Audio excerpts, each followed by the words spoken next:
glasses. I figured I might need a drink too. To his credit, he managed to remain mostly still. Well, except for the clench of his jaw. He poured 2 glasses and handed one to me before he gulped his until it was gone. Rolling his head to ease his obvious tension, he slapped his thighs as though he were mentally preparing to have a tooth pulled without anesthesia. Okay, I'm ready. What's the more? Atticus. His strong, bearded jaw shifted, but only a little. It was his eyes that gave him away this time.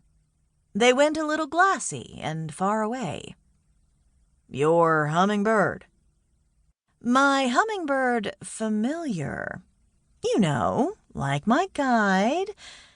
He held up a hand to stop my explanation. I know what a familiar is. My eyes went wide. Do you, then? How do you know about familiars? He shrugged and looked over my shoulder at the Christmas tree. I know stuff, too. I'm not just some dumb cowboy from Texas. I lived in Boston for a while, you know. I fought a smile. Well, big city boy, bet you didn't know he talks. Now he made a face as though I'd really gone too far. He sat back with a chuckle and took a gulp of his wine. Oh, come on. He does not. Does too. Listen, Detective Lacey. I can buy... Wait. I do buy the witch thing because of that ball of light and the wine you produced out of thin air. But a talking hummingbird? No. I didn't just fall off the chicken truck. I thought it was the turnip truck. Where I come from, it's chickens. Okay, Texas, if you say so. But I'm telling the truth, and I can prove it. Now he shook his dark head, very clearly and quite firmly, in the negative. Nope, not buying it. But I do talk, Digby Dainty.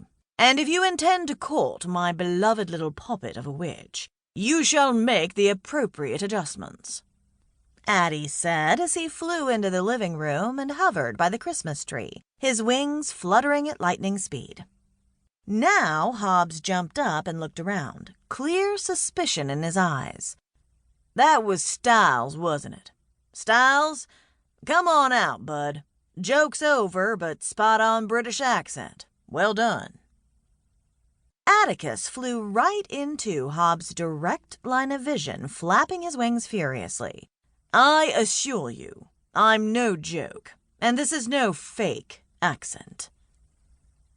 I saw the muscles in Hobbs' legs flex beneath his jeans as he reached behind him and felt around until his hand touched the couch.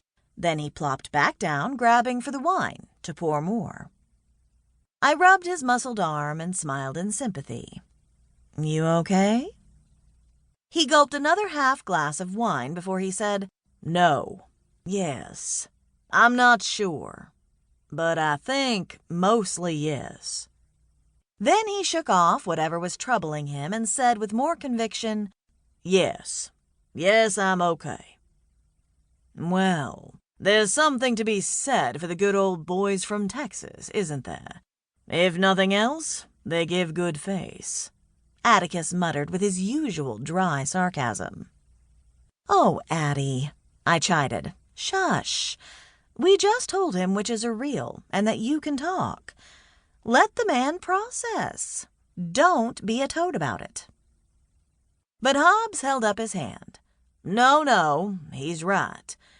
If I'm going to court you, there are adjustments to be made.